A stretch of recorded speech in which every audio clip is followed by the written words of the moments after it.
नमस्कार दोस्तों, आपकी एक गलती, मैं सब क्या बता रहा हूं, आपकी एक गलती और आपका बैंक में रखा पैसा, कहां रखा भाई साहब, आपका जो बैंक में रखा गया है पैसा है वो जब्त हो सकता है। आरबीआई की दो नोटिफिकेशन आपको जानना बहुत ही जरूरी है। क्या भाई साहब, आरबीआई की आपको दो नोटिफिकेशन जानना बहुत ही जरूरी भाई साहब।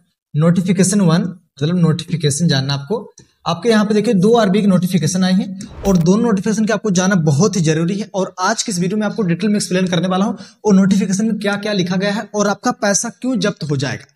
मतलब आपके ही बैंक में आपका ही पैसा रखा है और आपका ही पैसा जब्त हो जाएगा। वो ऐसी नोटिफिकेशन में क्या लिखा गया है जिसका मैं लिंक डालूंगा डिस्क्रिप्शन बॉक्स में, आप लोग जाके उस नोटिफिकेशन को रीड कर लीजिएगा तसल्ली से।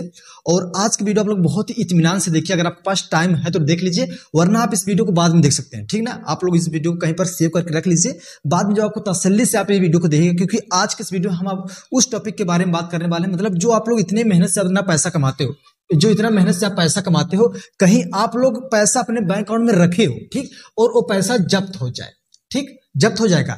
लेकिन कैसे? आरबीआई की दो नोटिफिकेशन आई, नोटिफिकेशन 1, नोटिफिकेशन 2, ठीक ना। इन दोनों नोटिफिकेशन को आपको डिटेल में एक्सप्लेन करने वाला हूं आज के इस वीडियो में, तो बने रहिए वीडियो को एंड तक। चैनल सब्सक्राइब करना। चलिए इस वीडियो को शुरू करते हैं। देखिए दोस्तों, मान लीजिए आपके पास 5 सेविंग अकाउंट, मान लीजिए 5 सेविंग अकाउंट, ठीक, 5 सेविंग अकाउंट है।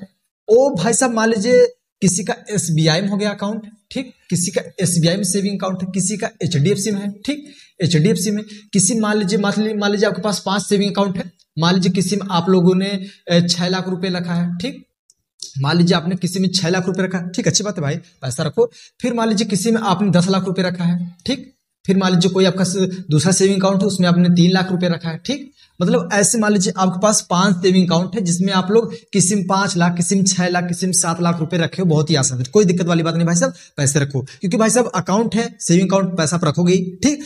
तो मान लीजिए कि आप लोग ये दो अकाउंट, मान लीजिए जिसमें 3 लाख रुपए है। चलिए मैं आपको फिर से यहाँ पे जो है थोड़ा इसको रिमूव करता हूँ। रिमूव करने के बाद मैं आपको सिर्फ समझाता हूँ अच्छे तरीके से, ठीक ना। यहाँ पे देखिए मैं इसको रिमूव करता हूँ। रिमूव करने के बाद मैं आपको डिटेल में एक्सप्लेन करता हूँ कि कैसे क्या होगा, ठीक ना। मान लीजिए यहाँ पे मैं इसको कर लेता हूँ, ठीक। मान लीजिए भाई साहब आपके पास 5 सेविंग अकाउंट है, ठीक, 5 सेविंग अकाउंट है, 5 सेविंग अकाउंट है, जिसमें से आप लोग रेगुलर 2 सेविंग अकाउंट यूज करते हो, रेगुलर 2 सेविंग अकाउंट यूज करते हो, ठीक, 2 सेविंग अकाउंट यूज करते हो और 3 सेविंग अकाउंट आप लोग नहीं यूज करते हो। उसमें आप लोग क्या रखे हो भाई साहब, उसमें आप लोग मोटी रकम रखे हो, ठीक, मतलब मोटी रकम मतलब किसी में आप लोगों ने 10 लाख रुपए रखा है, किसी में आपने 8 लाख रुपए रखा है, ठीक, किसी में आपने 8 लाख रुपए रखा, किसी में आपने 10 लाख, किसी में 8 लाख, ठीक। मान लीजिए किसी में आपने 15 लाख रुपए रखा है, ठीक। मान लीजिए भाई साहब मैं आपको एग्जांपल बता रहा हूं, मतलब इससे कम भी हो सकता है, इससे ज्यादा हो सकता है। आप लोग जो 2 अकाउंट यूज कर रहे हो उसमें छोटी रकम रहती है, 1 से 2 लाख रुपए रहती है, आप उसको रेगुलर बेसिस पे यूज करते हो, ठीक, अच्छी बात है भाई साहब। अब देखिए प्रॉब्लम कहां पे हो जाएगी। मान लीजिए आपके पास 5 सेविंग अकाउंट है, अच्छी बात है भाई साहब, आप 5 सेविंग अकाउंट में आप लोग 2 अकाउंट तो यूज कर रहे हो, इसमें कोई दिक्कत नहीं होगी, इसमें कोई दिक्कत होने वाली बात नहीं।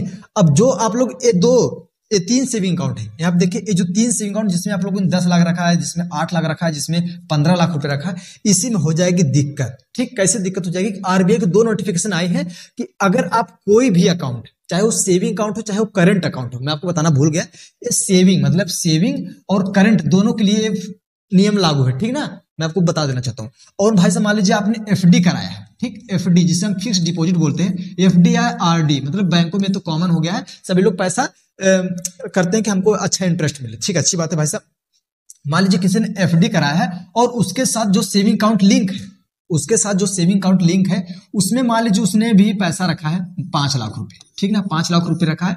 और आरबीआई के उस नोटिफिकेशन में ये लिखा गया है कि भाई साहब मान लीजिए आपने कोई भी आपका अकाउंट है, आपने उसको लगभग 10 सालों से यूज नहीं किया है, ठीक, मान लीजिए उसको 10 सालों से आपने यूज नहीं किया है, उसमें आपने 5 लाख रुपए रखा है, चाहे 6 लाख रुपए रखा है, चाहे 7 लाख रुपए रखा है, आप चाहे जितना भी पैसा रखे हो वो आपके ऊपर डिपेंड करता है। अब आरबीआई की नोटिफिकेशन आई है, उसमें बोला जा रहा है कि मान लीजिए कोई अकाउंट है, चाहे सेविंग अकाउंट है और चाहे करंट अकाउंट है, आप लोगों ने उसे 10 सालों से यूज नहीं किया है, उसमें आप लोग पैसा रख के छोड़ दिए, तो उस अकाउंट को कर दिया जाएगा क्या लिखा गया भाई साहब, इन ऑपरेटिव, ठीक, यहाँ पे देख लीजिए लिखा है ना इन ऑपरेटिव अकाउंट, उसको मार्क कर दिया जाएगा। और जो आपका पैसा रहेगा, यहाँ पे देखिए जो आपका पैसा रहेगा, उस पैसे को आरबीआई क्या करेगी, मतलब ये जो पैसा है, ये जो मान लीजिए आपका एसबीआई में आपका अकाउंट है, ठीक, एसबीआई में आपका अकाउंट है और उस अकाउंट मान लीजिए सेविंग अकाउंट है, उस अकाउंट मान लीजिए आपने 5 लाख रुपए रखा है और उसको मान लीजिए आप लोगों ने 10 सालों से यूज नहीं किया है, ठीक, 10 सालों से यूज नहीं किया है, तब ये जो एसबीआई वाले हैं इस अकाउंट को कर देंगे इनऑपरेटिव, ठीक, इनऑपरेटिव कर देंगे। फिर ये जो आपका 5 लाख रुपए पड़ा है ये जाएगा डीईए फंड में। अब ये डीईए फंड क्या होता है? डिपोजिटर एजुकेशन अवेयरनेस, ठीक, डिपोजिटर एजुकेशन अवेयरनेस फंड इसको हम बोलते हैं। ये आरबीआई की एक सब्सिडरी बॉडी है। अब जो एसबीआई वाले हैं इस पैसे को आपका डीईए फंड में डाल देंगे, फिर हो जाएगी दिक्कत भाई साहब। तब मान लीजिए आपको आज से 10 साल बाद मतलब आपको फिर ख्याल आ गया, चलो यार उस पैसे को हम लोग निकालते हैं, जो हमारा एसबीआई में हमारा पैसा पड़ा है 5 लाख रुपए, चलो उसको हम निकाल लेते हैं, हमारा तो सेपरेट अकाउंट था, उसको हम लेन देन नहीं करते थे उसमें। तब आप जाओगे एसबीआई में पैसा डिपोजिट विड्रॉल करने के लिए, तो वहां पे जो एसबीआई के एम्प्लॉइज रहेंगे आपको बताएंगे भाई साहब कि ये जो आपका अकाउंट है ये इनऑपरेटिव हो गया, ठीक। पहले भी ये रूल था, लेकिन पहले क्या था भाई साहब, जब इनऑपरेटिव अकाउंट आपका होता था तो फिर उसमें क्या होता था कि भाई साहब आप लोग जाके बताते थे कि हमारा ये अकाउंट है, वो बोलते थे कि आप ये फॉर्म भर दीजिए, फिर हम इसको रनिंग स्टेज पे लेकर आएंगे, ठीक, रनिंग स्टेज पे हम इस अकाउंट को लेकर आएंगे। लेकिन अब सिनेरियो बदल गया, ठीक ना। मैं यहाँ पे थोड़ा सा इसको क्लियर कर देता हूँ भाई साहब, मैं यहाँ पे इसको क्लियर कर देता हूँ, ठीक। अब सिनेरियो बदल गया कि भाई साहब मान लीजिए कोई भी अकाउंट है, चाहे सेविंग अकाउंट है चाहे करंट अकाउंट है, ठीक, चाहे सेविंग अकाउंट चाहे करंट अकाउंट है, अगर उसको आप 10 सालों से लगातार यूज नहीं कर रहे, ठीक, वो हो जाएगा इनऑपरेटिव। क्या हो जाएगा भाई साहब? इनऑपरेटिव हो जाएगा। और उसका जो भी पैसा रहेगा, मान लीजिए सेविंग चाहे करंट अकाउंट में आपका 5 लाख है और आपने उसको 10 सालों से यूज नहीं किया है, ये पैसा चला जाएगा डीईए फंड, मतलब डिपोजिटर एजुकेशन अवेयरनेस फंड में चला जाएगा। और पैसा आपका जब उसमें चला जाएगा तो आपको समझ में आता है कि अगर आपको एक छोटी सी केवाईसी कराना पड़ेगा, मतलब गवर्नमेंट सेक्टर के जो भी बैंक है उनका एक छोटी सी केवाईसी कराने हम जाएंगे तो हमारा 101 दिन तो बर्बाद ही हो जाता है, ठीक। मतलब समझो कि अब ये नया आ गया भाई साहब डीईए फंड, मतलब आरबीआई की एक सब्सिडरी बॉडी है। मतलब सरकारी बैंकों का काम ऐसा है कि उनका खुद अपना काम संभाला नहीं जा रहा है और उसी में फिर एक आ गया भाई साहब डीईए फंड। मतलब समझो कि अब क्या होगा, तो देखिए मतलब मान लीजिए कि आपका जो भी पैसा है वो आपका पैसा तो आपको मिलेगा ही, ठीक। आप ये मत सोचिए कि हमारा पैसा डीईए फंड में चला गया तो हम इस पैसे को नहीं ले पाएंगे। भाई साहब आपका पैसा आप ही उसके हकदार है, ठीक। तो इसका मतलब क्या है, इलाज क्या है भाई साहब? मान लीजिए आपके पास 5 अकाउंट है, 5 सेविंग अकाउंट है, ठीक। 5 सेविंग अकाउंट में आपको मार्क कर दे रहा हूँ यहाँ पे। देखिए मान लीजिए एसबीआई में आपका अकाउंट है, ठीक, एसबीआई में है, और आपका एचडीएफसी में है, आईसीआईसी में है, ठीक, और मान लीजिए यूनियन बैंक है, ठीक, बैंक ऑफ बड़ौदा में, ठीक, बैंक ऑफ बड़ौदा में, मतलब अलग अलग में आपका पैसा है। तो आप जिसमें भी पैसा रखे हो, इसमें 5 लाख रखे हो, ठीक, इसमें 5 लाख रखे हो, इसमें 6 लाख रखे हो, इसमें 8 लाख रुपए रखे हो, तो सभी अकाउंट को आपको मतलब यूज करना है। ये नहीं कि हम लोग इसमें पैसा रख दिए तो उसको भूल जाए।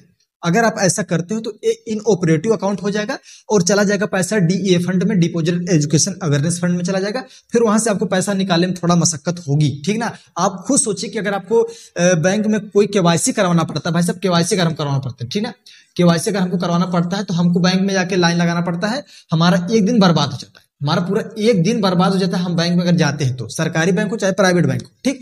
अब फिर समझो आप ये डीईए फंड क्या है, ठीक, डिपोजिटर एजुकेशन अवेयरनेस फंड में अगर हम जाएंगे तो भी हमारा पूरा 1 हफ्ता हमको लग जाएगा हमको पैसा रिकवर करने, ठीक। तो जो भी आपका पैसा है, जिस भी आपको सेविंग अकाउंट में रखे हो चाहे करंट अकाउंट में रखे हो, तो आप उसको रेगुलर बेसिस पे, मतलब रेगुलर तो मैं नहीं कहूंगा कि आप उसको मंथली, मतलब 1 साल में भी आप उसको उसमें पैसा ऐड कर दो या उसमें से पैसा निकाल लो। जैसे आप इतना करते हो तो वो अकाउंट हो जाएगा रनिंग स्टेज में, ठीक। ये नहीं कि आप लोग उसमें पैसा रख दी हो, पैसा निकालो ही ना। तो ऐसा ही होता है, कुछ इस प्रकार से न्यूरो है, ठीक ना। तो आई होप आपको इस वीडियो से समझ में आ गया हो कि अगर आप लोग पैसा रखे हो 10 सालों से आप लोग उससे यूज नहीं कर रहे हो तो आपके साथ प्रॉब्लम हो सकती है, जो कि मैं आपको वीडियो के माध्यम से बता रहा हूँ, ठीक ना। तो कुछ यही होता है, जो इनऑपरेटिव हो जाएगा अकाउंट, डीए फंड में पैसा चला जाएगा, उसको आप निकालने में थोड़ा सा 1 से 2 हफ्ते भी लग जाएंगे, ठीक ना। क्योंकि भाई साहब आपको पता है सरकारी बैंक के जो कर्मचारी होते हैं उनके बिहेवियर कैसा रहता है, वो बोलेंगे ये फार्म भरो वो फार्म भरो, इसी में आपका पूरा दिन खराब हो जाएगा, ठीक। तो मतलब आपका ही पैसा फिर आपको उसको निकालने में आपको परेशानी होगी। तो क्या मतलब है, जो भी आपका पैसा बैंक में पड़ा है उसमें आप लोग डिपॉजिट करते रहो, विड्रॉल करते रहो, वो अकाउंट इनऑपरेटिव नहीं होगा, ठीक ना। पहले भी था ये रूल, लेकिन अब जो नोटिफिकेशन आई भाई साहब आरबीआई जो 2 नोटिफिकेशन आई है, उन 2 नोटिफिकेशन में साफ साफ क्लियर कर दिया गया है कि जनवरी, ठीक ना भाई साहब, 1 जनवरी 2025 से ये लागू हो गया है, ठीक। 1 जनवरी 2025 से ये नियम लागू हो गया है। अब आप लोग देखिए कि जो लोग ये पैसा रख रहे हो, चाहे मान लीजिए भाई साहब एसबीआई में आपका अकाउंट है, ठीक, एसबीआई में आपका अकाउंट है और आपका एक सेविंग अकाउंट है, उसमें आपका एक फिक्स्ड डिपॉजिट आपने करा है, ठीक ना, फिक्स्ड डिपॉजिट जिसको हम एफडी बोलते हैं। अब उसके साथ जो लिंक सेविंग अकाउंट है, जो उसके साथ जो लिंक सेविंग अकाउंट है, अगर आप उसको भी यूज नहीं करोगे ना, जो आपका एफडी का पैसा है, वो एफडी का पैसा भी भाई साहब हो जाएगा इनऑपरेटिव, उसको भी आप नहीं निकाल पाओगे। ठीक है ना। तो यही सब बातें हैं, मैं आपको डिटेल में एक्सप्लेन कर दिया हूँ। आई होप आपको वीडियो से सब कुछ समझ में आ गया हो। अगर आपको कोई भी टॉपिक समझ में नहीं आता तो आप मुझे कमेंट करके बता दीजिएगा। तो मिलेंगे किसी वीडियो तक। जय हिंद, वंदे मातरम।